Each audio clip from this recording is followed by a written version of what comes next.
In answer to Poirot's call, Barbara Amory appeared outside the French windows. "What is it? Has something else happened?" she asked. Poirot gave her his most winning smile.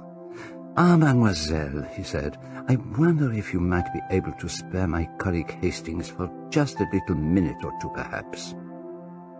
Barbara's reply was accompanied by a skittish glance. "So, you want to take my little pet away from me, do you?" "Just for a very short time, mademoiselle, I promise you." "Then you shall, Monsieur Poirot." Turning back into the garden, Barbara called, "My pet, you're wanted." "I thank you." Poirot smiled again with a polite bow. Barbara returned to the garden, and a few moments later Hastings entered the library through the French windows, looking somewhat ashamed. "And what have you to say for yourself?" Poirot asked in a tone of mock annoyance. Hastings attempted an apologetic smile. "It is all very well to put on the grin of the sheep," Poirot admonished him. "I leave you here, on guard, and the next thing I know you are promenading yourself with that very charming young lady in the garden. You are generally the most reliable of the men, mon cher, but as soon as a pretty young woman appears upon the scene, your judgment flies out of the window, zut alors." Hastings' sheepish grin faded, to be replaced by a blush of embarrassment. "I say, I'm awfully sorry, Poirot," he exclaimed. I just stepped outside for a second, and then I saw you through the window coming into the room, so I thought it didn't matter." "You mean you thought it better not to return to face me?" declared Poirot. "Well, my dear Hastings, you may have done the most irreparable damage. I found Carelli in here. The good Lord alone knows what he was doing, or what evidence he was tampering with." "Oh, I say, Poirot, I really am sorry." Hastings apologized again. "I'm most awfully sorry." "If you have not done the damage irreparable, it is more by good luck than for any other reason. But now, mon ami, the moment has come when we must employ our little grey cells." Pretending to smack Hastings on the cheek, Poirot in fact gave his colleague an affectionate pat. "Ah, good. Let's get to work," Hastings exclaimed. "No, it is not good, my friend," Poirot told him. "It is bad. It is obscure." His face wore a troubled look as he continued.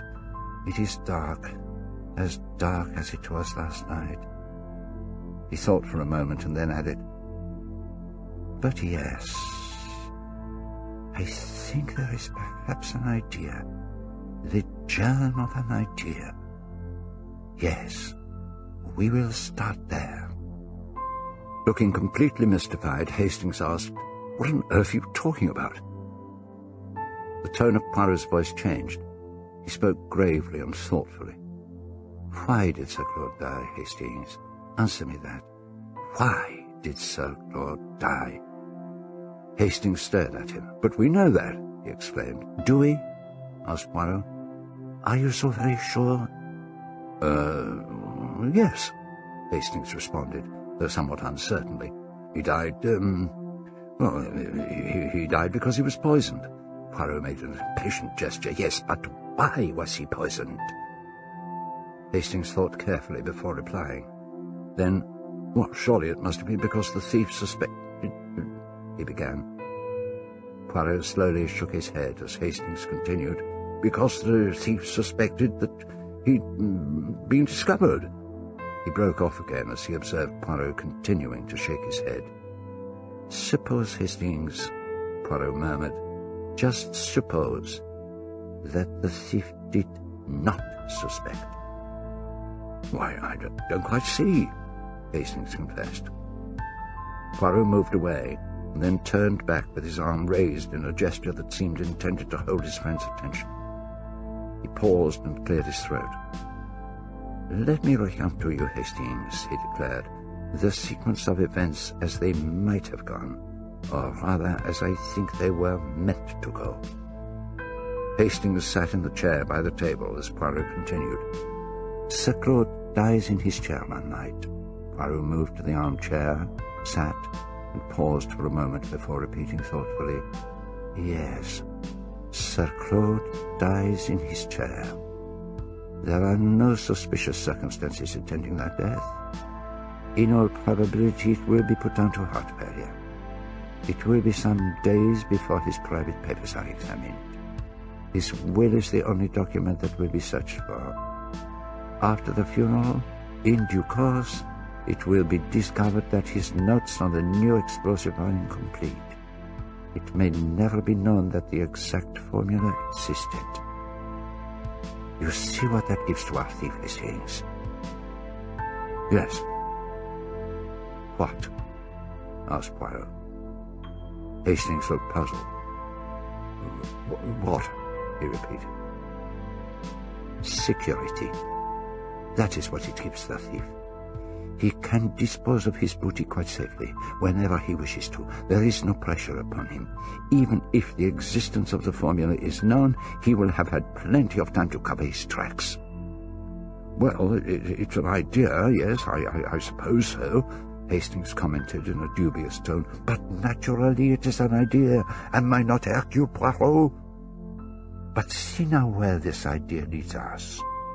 It tells us that the murder of Sir Claude was not a chance maneuver executed on the spur of the moment.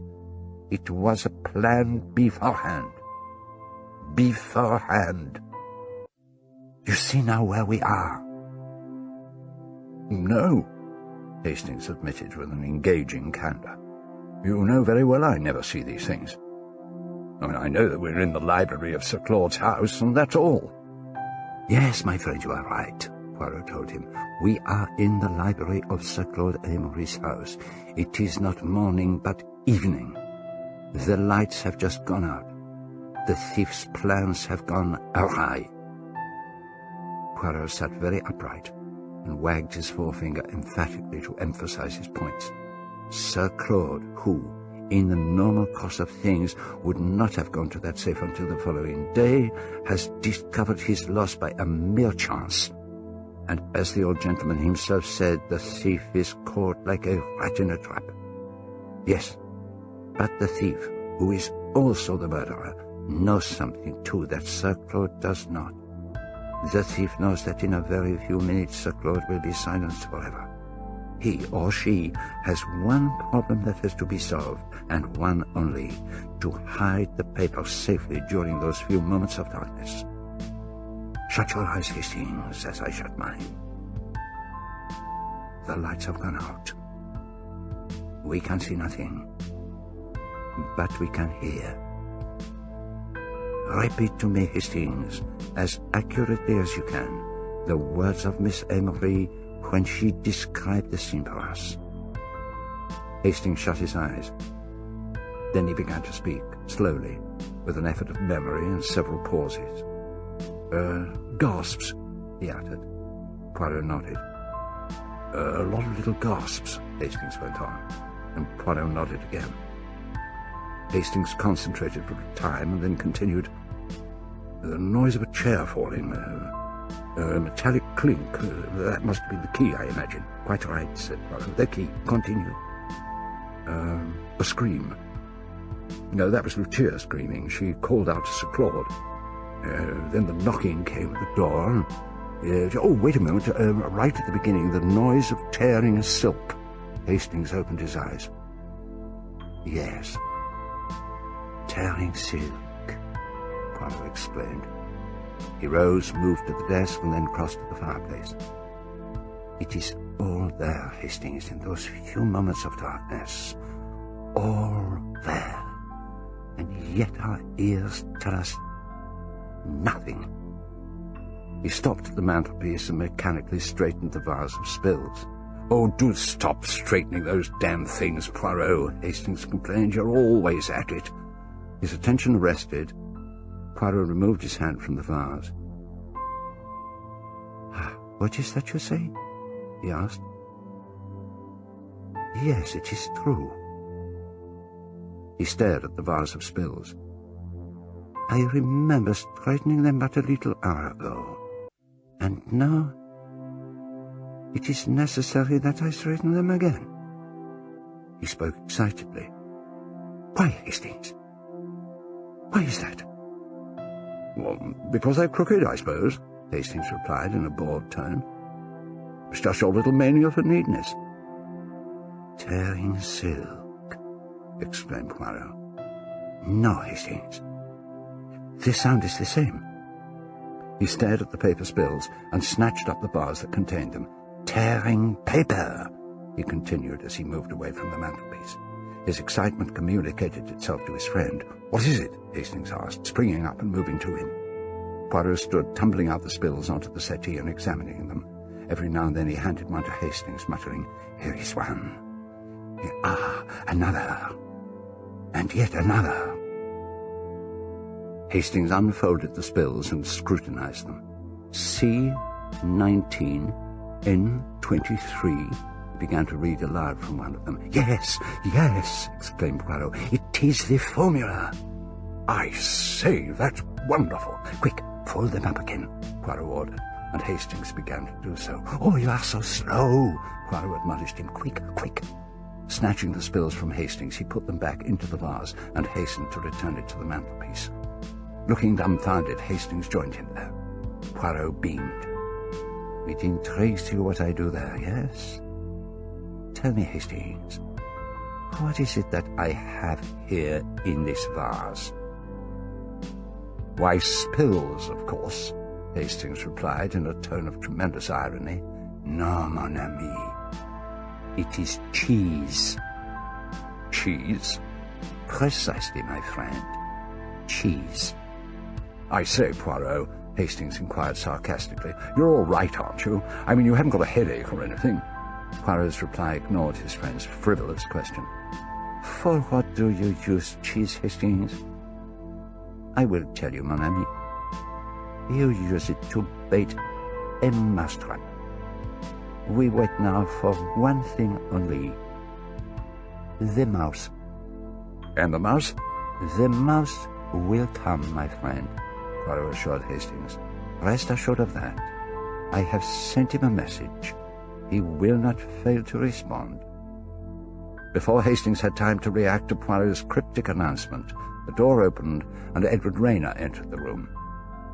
"Oh, you're here, Monsieur Poirot," the secretary observed. "And Captain Hastings also. Inspector Japp would like to speak to you both upstairs." "We will come at once," Poirot replied. Followed by Hastings, he walked to the door as Rayner entered the library and crossed to the fireplace. At the door, Poirot suddenly wheeled round to look at the secretary. "By the way, Mr. Rayner," the detective asked as he moved back to the centre of the room, "do you by any chance know whether Dr. Carrelli was here in the library at all this morning?" "Yes, he was," Rayner told the detective. "I found him here." "Ah," Poirot seemed pleased at this. "And what was he doing?" "Why, he was telephoning, I believe." "Was he telephoning when you came in?" "No, he was just coming back into the room. He'd been in Sir Claud's study." Poirot considered this for a moment and then asked Rayner, "Where exactly were you then? Can you remember?" Still standing by the fireplace, Rayner replied, "Oh, somewhere about here, I think." "Did you hear any of Dr. Carrelli's conversation on the phone?" "No," said the secretary. "He made it perfectly clear that he wanted to be alone, so I cleared out." "I see." Poirot hesitated and then took a notebook and pencil from his pocket. Writing a few words on a page, he tore it out. "Hastings," he called. Hastings, who had been hovering by the door, came to him, and Poirot gave his friend the folded page. "Would you be so kind as to take that up to Inspector Japp?" Rayner watched Hastings leave the room on his errand and then asked, "What was that all about?" Putting the notebook and pencil back in his pocket, Poirot replied, "I told Japp that I would be with him in a few minutes, and that I might be able to tell him the name of the murderer." "Really? You know who it is?" asked Rayner in a state of some excitement. There was a momentary pause. Hercule Poirot seemed to hold the secretary under the spell of his personality. Rayner watched the detective, fascinated, as he slowly began to speak. "Yes, I think I know who the murderer is. At last," Poirot announced. "I am reminded of another case not so long ago. Never shall I forget the killing of Lord Edgware. I was nearly defeated, yes, I, Hercule Poirot, by the extremely simple cunning of a vacant brain. You see, Monsieur Renan, the very simple-minded have often the genius to commit an uncomplicated crime and then leave it alone. Let us hope that the murderer of Sir Claude, on the other hand, is intelligent and superior and thoroughly pleased with himself and unable to resist, how do you say, painting the lily. Poirot's eyes lit up in vivid animation. "I'm not sure that I understand you," said Rayner. "You mean to say that it's not Mrs. Amory?" "No, it is not Mrs. Amory," Poirot told him. "That is why I wrote my little note. That poor lady has suffered enough. She must be spared any further questioning." Rayner looked thoughtful and then exclaimed, "Then I'll bet it's Corelli, yes?" Poirot wagged a finger at him playfully. "Monsieur Renan, you must permit me to keep my little secret until the last moment." Taking out a handkerchief, he mopped his brow. "Oh, mon Dieu, how hot it is today," he complained. "Would you like a drink?" asked Rayner. "I'm forgetting my manners. I should have offered you one earlier." Poirot beamed. "You are very kind. I will have a whiskey, please, if I may." "Certainly. Just a moment." Rayner left the room while Poirot wandered across to the French windows and looked out into the garden for a moment. Then, moving to the settee, he shook the cushions before drifting across to the mantelpiece to examine the ornaments.